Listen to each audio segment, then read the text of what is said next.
and this was an advertisement for soap. And this is happening around what period?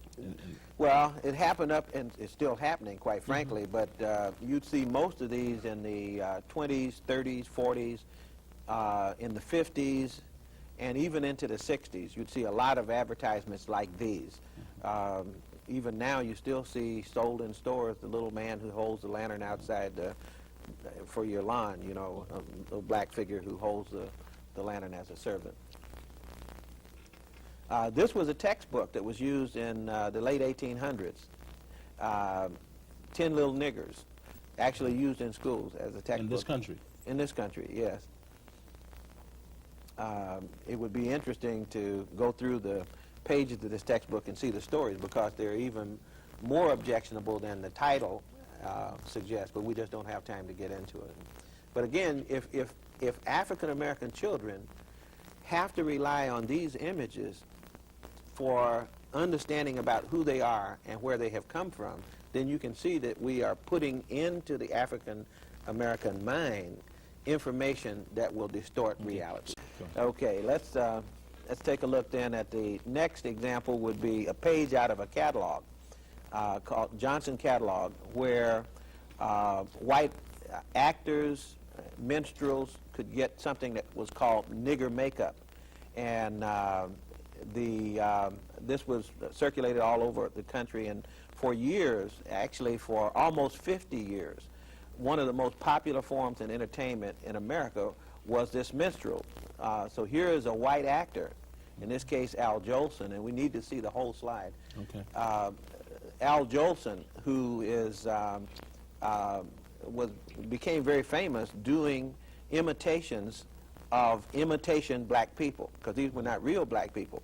But you'll notice that he has burnt cork on his face, and he's done something to his hair, and then he becomes comic, and that gives him the opportunity to project an image of African people to other people. And so this is another example of the defamation of African people. Here's a contemporary example. This is Darky toothpaste that's sold by Colgate Palmolive Company.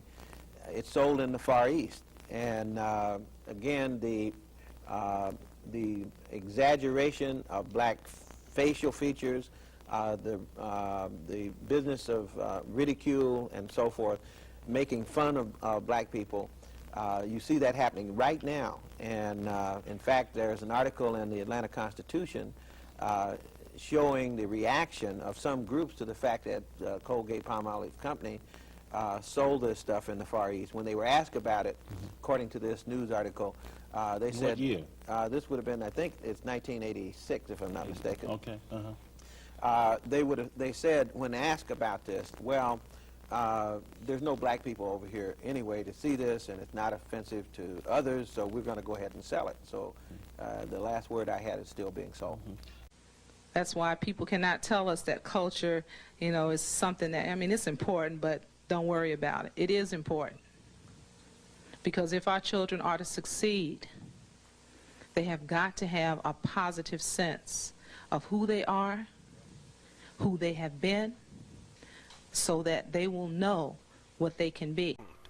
And what we come here tonight to do, my intention here tonight, is not to seek to undermine the achievements and accomplishments of other peoples, but to show in very real sense, not only were we the creators of the Egyptian civilization, but that our equality in the world, the equality of the black peoples of the world, is not built on any biblical fantasy or any liberal sentiment. It is rooted in hard, concrete, historical realities. I mean, you will hear something so astonishing about the pyramids. You will realize why it is that there has been so much dispute about Egypt. Because what the Egyptians did, few of us really know how remarkable it is. The Japanese found out recently. The Japanese went to Egypt to build a pyramid. The Japanese took all the conventional wisdom that we had about the Egyptians that had been passed on to us, how they had handmade tools, They were not in the high technology range that we are today, so they built the finest handmade tools to cut the stone that Egyptians cut. Couldn't cut it. They improved it, couldn't cut it. Then they took air jackhammers, high modern technology to cut the stone. And then they came to the second stage. Now we've used high technology, modern technology to cut the stone, because nothing that we thought could cut stone like that couldn't cut the stone. Diop had made that quite clear, that when they found iron, smelted iron, near the pyramids, they said it had fallen through a crack in the earth. It didn't belong to the pyramid age. That iron smelting was to come much later from the Hittites, who passed it on to the Syrians. Even I believed that. All of us believed that until Diop showed scientifically it is not true. These people had gone into highly advanced iron smelting in the pyramid age. They could not cut those things with bronze tools. So they used air jackhammers. So then they come to the next problem. They saw all of these pictures, and every Egyptologist had said how these Egyptians would have a lot of labor, and they would move these big things and put it on the barges. The Japanese tried to put them on the barges capsized. So they had to use steamboats. Jumping straight back into high technology, they used steamboats. So then they got it down the steamboats, and they got down to the desert. Now you have to lift it and put it in the desert and erect it. When they took the stone off the steamboats, it sank in the mud. When they dragged it out of the mud, it sank in the sand. So they got cranes. The cranes broke. Then they got better cranes. And they lifted it up, and then comes the problem. Put it now in alignment like the great Egyptians. The Egyptians put those stones in such an alignment, they are 1/1000th of an inch accuracy. The only people on earth today who achieve that accuracy are opticians cutting glass. That is how they moved that stone. That is how they cut that stone. The Japanese started to use helicopters. So they used air jackhammers instead of the so-called primitive tools or handmade tools or bronze tools. And then they used steamboats instead of the barges. And then they used cranes instead of all of these big masses of human labor they thought the Egyptians were using. And then they used helicopters. And then they decided they had to let it go. They couldn't do it. And they were not using 50-ton blocks, which the Egyptians put at the top of their skyscrapers. They were using 2-ton blocks of stone, and they couldn't do it. So make no mistake, you are dealing with extraordinary people. Ancient Egyptian. Logic, arithmetic, astronomy, geometry, and music, what we call the 7 liberal arts. This was the educational system that was in place at the time that Greek people came to Kemen. Now go back and show who the people were that established this. Okay, the people, the ones images you showed earlier. Okay, the images that we're showing are these people. See, now I just skipped back to the 12th dynasty, but in this dynasty, these people were teaching trigonometry. In other words, we have papyri with math problems on them, the Rhind papyrus, the Moscow papyrus, with problems on them. These papyri were written in the 12th dynasty, and they had problems not only in geometry, but also in trigonometry.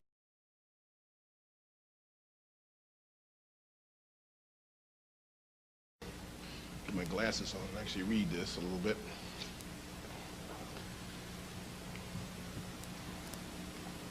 Yes. Problem number 56 in the Rhind mathematical papyrus, that's the one you see up there, seeks to find the slope of a pyramid whose height is 250 cubits and whose base is 360 cubits. The answer is 5 1/25 palms for each cubit in height, representing the cotangent of the angle of the slope of the pyramid's face. Now, if you've got a cotangent, if you can find cotangents, you know, the way you find tangents is that you flip the cotangent over. When you have all that in place, and it's really just a matter of drawing it in, you then can find sine and cosine. So now, if they have the tangent and cotangent and the ability to find sine and cosine, by definition, they have trigonometry. That the calendar we use today is derived from the Egyptian. They were the first people to invent the second of time, the second of art, the hour, the minute. Their astronomical observations over many years produced these ideas, these precise quantities and volumes and times and standards which were later to dominate the world. The Babylonians did not have any proper calendar. The Egyptians had the 365 and a quarter days. That calendar was invented in Ethiopia since 4241 BC. Hippocrates, taking sections out of the work of earlier Egyptian writers without giving any credit to them at all. Pythagoras, the Pythagorean theorem was worked out long ago. Pythagoras spent 7 years, some people say 22, in Egypt. And he comes back with all this, even medical theories, and brings it all back to Greece and all the claim. All the great European scholars went to Africa. Thales of Miletus, Democritus, Pythagoras, Eudoxus. There's a whole list of them walking into Africa, picking up things from astronomy, geometry, medicine, etc., and going back home and claiming it to be theirs. Father of this and father of that, when they're the children. You go and look at their medicine. I spoke in Atlanta to the Center for Disease Control. Africans had aspirin before us. They were using Salix capensis, which is salicylic acid, the main active ingredient in aspirin. They were using tetracycline 14 centuries ago in Nubia. They found the yellow-green flash of tetracycline in Nubian bones 14 centuries ago. They only started using that antibiotic in America in the 1950s. They pioneered in several operations. They pioneered in the cesarean operation. Dr. Finch has written a fine thing on the cesarean. At the time when that operation was experimental in Europe, people like Dr. Felkin went into Africa and observed the Banyoro surgeons performing the cesarean, and the mother was hale and hearty after 4 or 5 days. No woman survived the cesarean in Europe in the 1870s. None. No woman survived.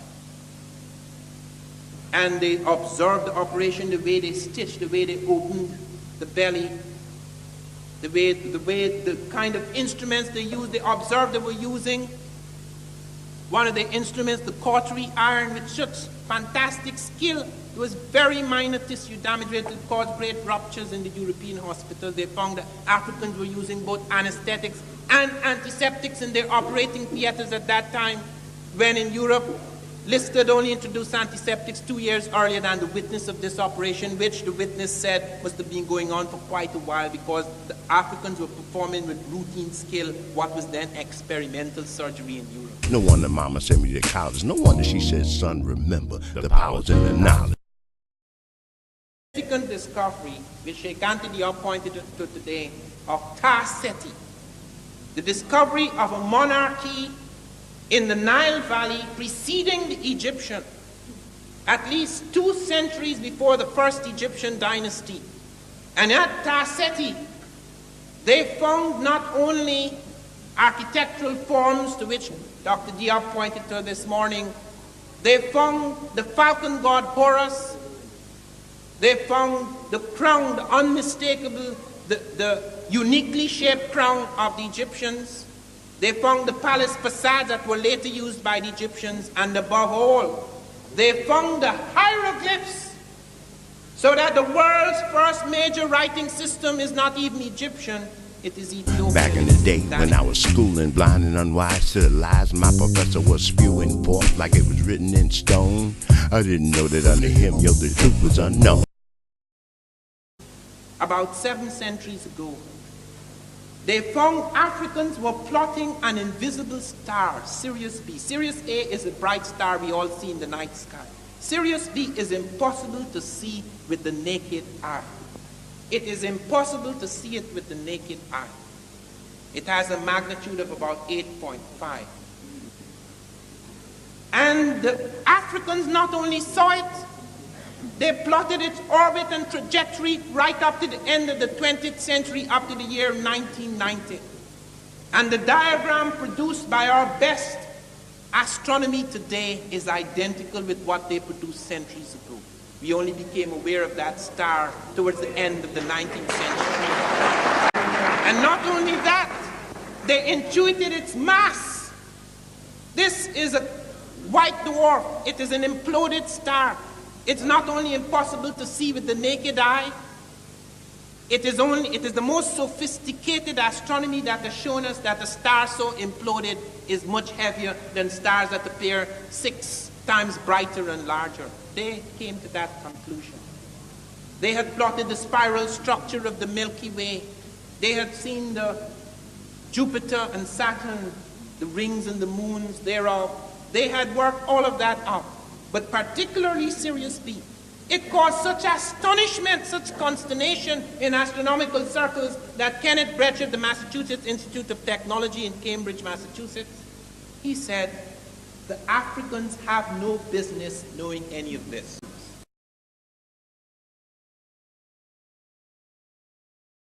Architect responsible for the design of the step pyramid was a man named Imhotep.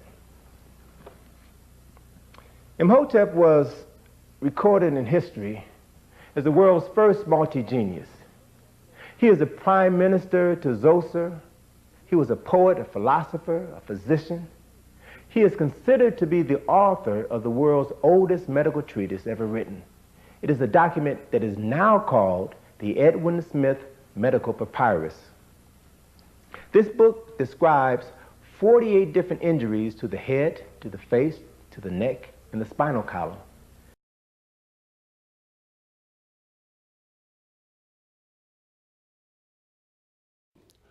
Remember when we were younger, we would hear some interesting tidbit about someone black who had invented something or done something significant in history, and we would wonder aloud, wow, I wonder why they don't teach us that in school. Well, I would argue some decades later that we're in no better position now with regards to our mainstream educational system and what it teaches our young people and our not so young people about our history. You know, Carter G. Woodson, the author of the book, The Miseducation of the Negro, asserts that a man receives 2 educations, one that is given to him and the other that he gives to himself. Well, we're about to take the long journey into looking into the historical contributions of people of African descent. Where will we begin? I mean, what have we done? What have we contributed to world civilization in the areas of mathematics, science, architecture, astrology, astronomy, medicine? If we wanted to find out, where would we begin? Well, we can begin in the most ancient of days. We can begin with an African, a multi-genius of a man. His name, Imhotep. A multi-genius of a man. His name, Imhotep. Imhotep was the first multidimensional character in human history. There was no personality in human history that we can read about, that's written about before Imhotep, a black man. The first person with texture in human history. In other words, everybody before that was mentioned, you mentioned the name. You had the name of kings. You had their name, but you did not have any details about them. The first person we have details about in history is a black man, Imhotep. A multi-genius of a man. Appendicitis, gout, and arthritis. He also performed surgery and practiced some dentistry. This is the world's oldest known surgical document, the Edwin C. Smith Papyrus. Edwin Smith was merely a purchaser of precious antiquities. He had no ownership in its genius. That belongs to the African Renaissance man, Imhotep. The Edwin C. Smith Papyrus is a medical book of 48 different surgical procedures written in exquisite detail, dealing with cranial sutures, the external surface of the brain, examination, diagnosis, and treatment of head injuries, fractures of the neck, collarbone, skull, nose, and arm, as well as tumors, cysts, sprains, and dislocations. Imhotep not only made an impression on his pharaoh Zoser and the elites of the Third Dynasty, he left a legacy that would last for more than 2,000 years after his death. A multi-genius of a man. Dynasty. But where are the books, they say? The earliest books in the world are African. The Book of the Dead, or rather it should be called the Book of the Coming Forth by Night and Day. The pyramid texts, the papyrus of Ani. You will hear tomorrow from Dr. Ben the profound impact of those books upon the thinking of the Greeks. Look at the medical literature of the world. They said the clinical method began with the Greeks. It did not. You can read the Edwin Smith papyrus, Dr. Finch, whom you will hear tomorrow. Dr. Finch has done a commentary recently for the journal on the Edwin Smith papyrus, showing it is only 1/3 of an earlier manuscript written down in the 18th dynasty by a surgeon in Egypt, and that it only deals with the head and neck and the brain. Yet there are 200 terms. There are 200 medical terms for things inside and outside the head. He said that they discovered in that very early time things which we only know today through X-rays. He said that they found the locus in the brain through which auditory information is processed. They were working on pulse taking 1,000 years before Herophilus, the Greek who was credited with pulse taking. We just have to be very careful, and this is something that happens in all movements, not to claim that everything is black. That is not necessary. The contributions of the black to the world are so great in terms of what we know now that it is not necessary to claim things that are not necessarily true. In the field of medicine, for example, they have found incredible things. They found vaccines among Africans long before Edwin Jenner. They found the smallpox vaccine had been brought to this country by Onesimus, a slave of Cotton Mather. They found that the Africans were using aspirin long before the Western nations, that the Bantu were using Salix capensis, which yields salicylic acid, the main active ingredient in aspirin. They found the Africans had made breakthroughs in eye cataract surgery in the 13th century. Africans were performing eye cataract surgery in the Empire of Mali, in the city of Djenné. Nobody in the world was performing eye cataract surgery at the time. And there were certain surgeries in Africa which taught surgeries which had a profound effect on surgery in Europe. In the 1870s, whenever the cesarean operation was performed, the cesarean section was performed in women, the woman invariably died in Europe. Because of the British Empire, the British learned that Africans were performing the cesarean successfully. A team under Dr. Felkin went out to East Africa among the Banyoro surgeons to study how they were performing this operation. They noted, please note, that the Africans had developed their own anesthetics and their own antiseptics. Antiseptics had only been introduced in an European operating theater by Lister 2 years earlier than the witness of this operation. Many doctors in Europe did not know, as late as the 1870s, that even if you perform a successful operation, your hands, the poison in your fingertips will kill the patient. They did not have proper antiseptics. They washed their hands in water. They found the Africans were using sterile antiseptics. They saw how they cut. They saw how they collapsed the abdominal wall. They saw how they took the baby out.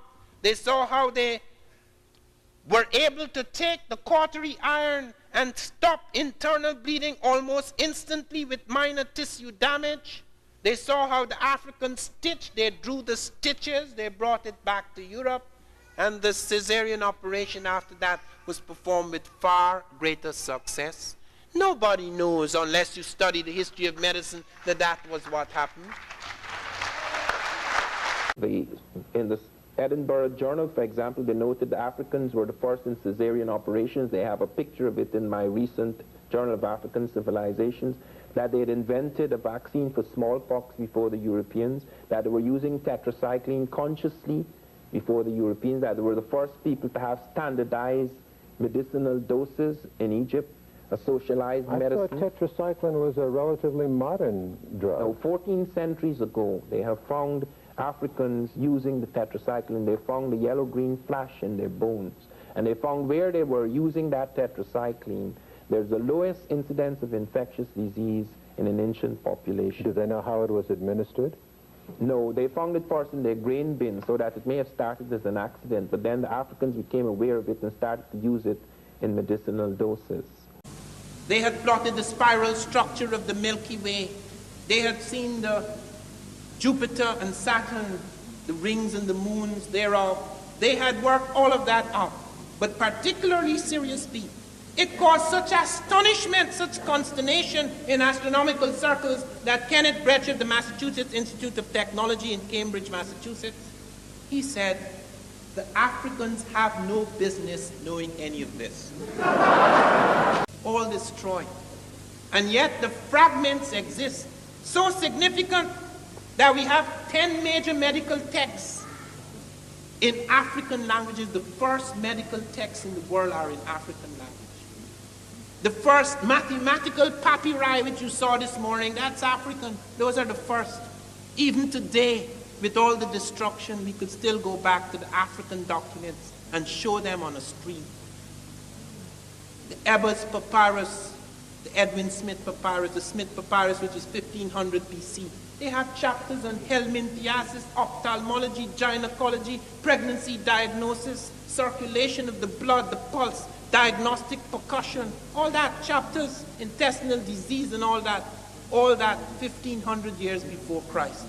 To find a whole lot of things, not only their steel smelting machines. The same year we found they had astronomical observatories 300 years before Jesus. It was found in Kenya at Namorotungo, where the Africans were plotting a whole series of stars and constellations. They built an observatory with several alignment points, and on the basis of those alignments, they built one of the most accurate of prehistoric calendars. And then fine anthropologists like Marcel Griol and German Deitelin went in West Africa and found the Dogon, an unusual people. Ogotomeli, one of their elders, sat down for 21 days non-stop, only stopping to sleep and eat, and spoke out several books. And then you find the African highly sophisticated. He is plotting star systems. The Dogon spoke of an invisible star, a white dwarf, which we had never seen in modern astronomy.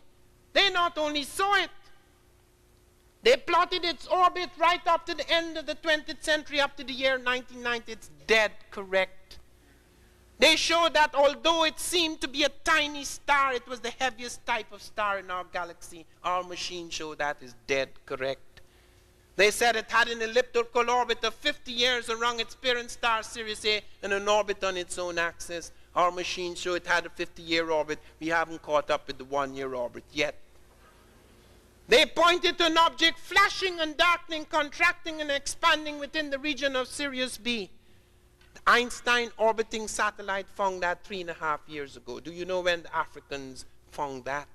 5 centuries ago. Why didn't we know about this? Because if you go among the Bushmen of the Kalahari, or the Wugabuga and the Lugabuga, you're not going to find mathematics. Antic. Look at mathematics in Europe. It was nothing.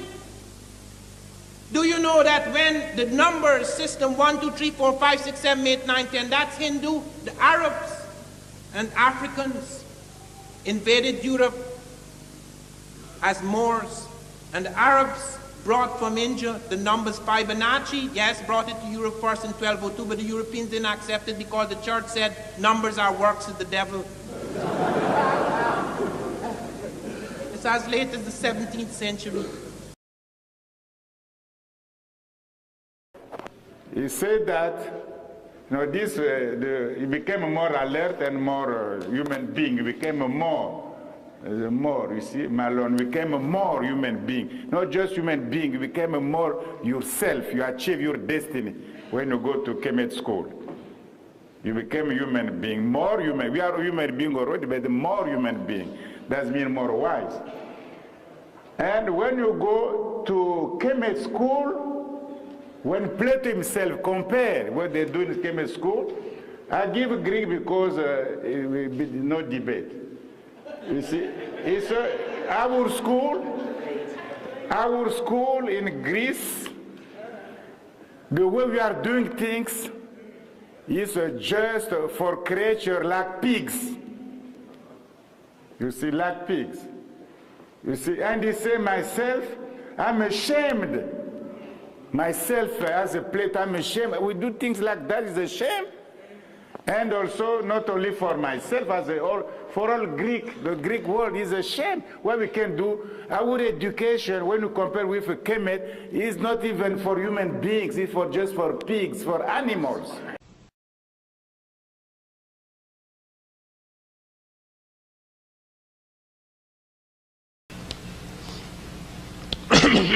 This was found in Saqqara, dated to 300 BC, and at first was said to be a bird, until a NASA engineer said, next slide please, birds do not have reverse dihedral wings and vertical tails. So this is a glider and an aerodynamically sound glider. Not an airplane, but it just shows you that in African science they had already started experimenting with aerodynamics 300 years before Jesus was born. So again, why are we afraid to be engineers? So get it quite clear. In the very early stages of civilization, something very unusual happened. I was with my wife in Egypt last summer and we went to Aswan.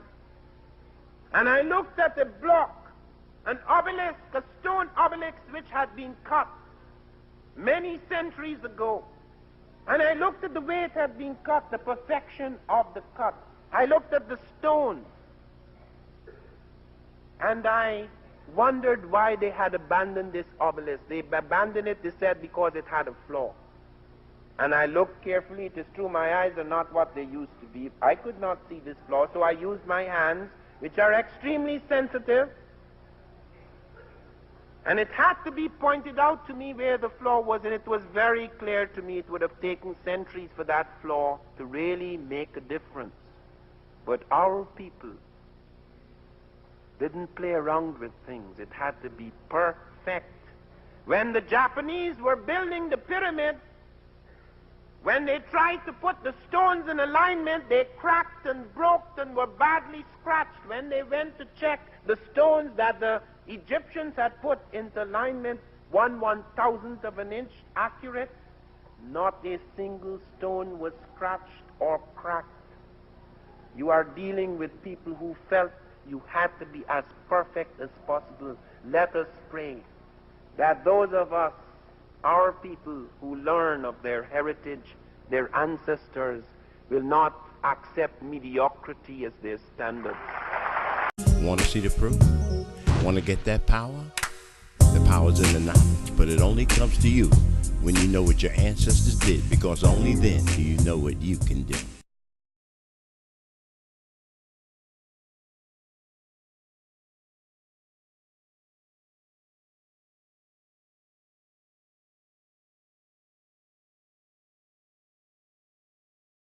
The power's in the knowledge,